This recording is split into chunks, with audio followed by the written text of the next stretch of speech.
মুসলিম কাকে বলে? মুসলিম মানে কি এই যে গরু খায়? মুসলিম মানে এই যে কি করে এই শুক্রবারে মসজিদে আসলো? মুসলিম মানে ঈদের নামাজে মসজিদে আসলো, এটাই মুসলিম? ইসলামে এত সজলে কেন খামাখা সাহাবা কেরাম কষ্ট করেছে?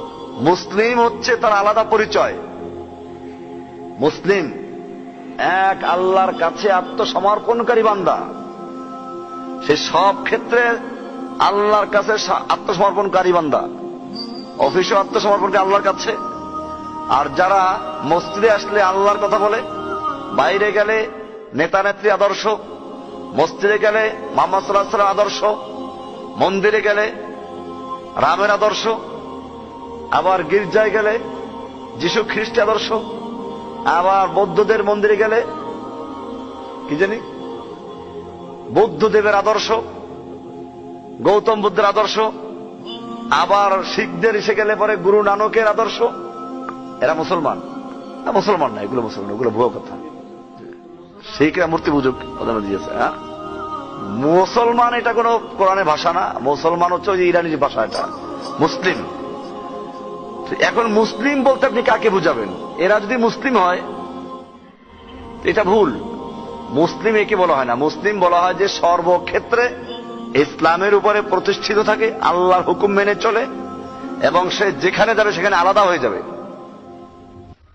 আল্লাহর দুশমনদের থেকে সে বাড়া করবে, আলাদা থাকবে, আল্লাহর দোস্তদের সাথে তার সম্পর্ক থাকবে, আল্লাহর হুকুম মানার ক্ষেত্রে সে আপোষ করবে না। আর এই মুসলমানরা তো মনে করেন এখানে আসলে মুসলমান, আবার ওই যে বিদেশ গেলে কি করে, তখন ওরা যাতে খুশি হয় সেই কাজগুলো করে আসে। এই লোকগুলোকে মুসলিম বলা হয় না, এগুলো ভুয়া কথা। এগুলো মুসলিম বলে কি জন্য? এগুলো বলে এদের খুশি করার জন্য। ওলামাদের মধ্যেও বলবেন যে এখন কিছু আলেমরা কোরআন শরীফ পড়ে নাকি? আলেমরা হাদিস পড়ে, পড়ায়, তারা পড়ে না, পড়ায়। যারা পড়ায় তারা পড়ায়, তারা পড়ায় চাকরি হিসেবে। এটা একটা চাকরি, যে একটা চাকরি করি ওই আরবি কিতাবগুলো আজগুলো পড়াই দিচ্ছে, এদের আকীদার কোনো খবর নাই। এরকম ভাবে যারা পড়ে তারাও এখন মাদ্রাসায় যারা পড়ে বেশিরভাগই এই জন্য পড়ে যে একটা চাকরি করতে হবে। মা বাপ যখন মাদ্রাসা দিচ্ছে একটা চাকরি করতে পড়তে হবে, এদের কাছে আকীদার কোনো বালাই নেই। এখন মানুষ যাতে খুশি হয় সেই কথাগুলো বলতে হবে। এখন যদি আপনি এই কথাগুলো, মাদ্রাসার বেশিরভাগ মাদ্রাসা মসজিদের নেতৃত্বে যারা আছে তারা কারা? এখন যদি আপনি পুরো কথা বলেন তোর চাকরি থাকবে? ওর চাকরি থাকবে না। চাকরি যখন না থাকবে তখন সে কথা বলবে কোথায়? সে আপোষ করে যাতে খুশি হয়।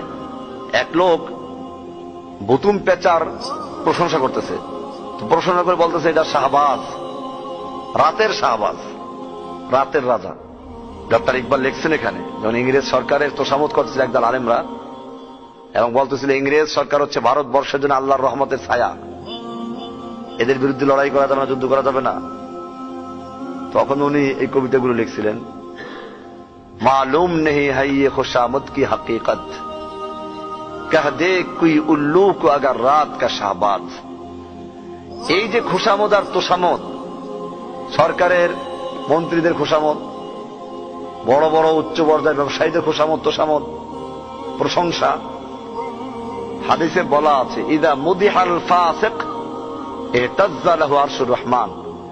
যখন কোন ফাসিকের প্রশংসা করা হয় তখন আল্লাহর আরশ কাঁপতে থাকে, আল্লাহর আরশ কেঁপে ওঠে ফাসিকের যদি প্রশংসা করা হয়।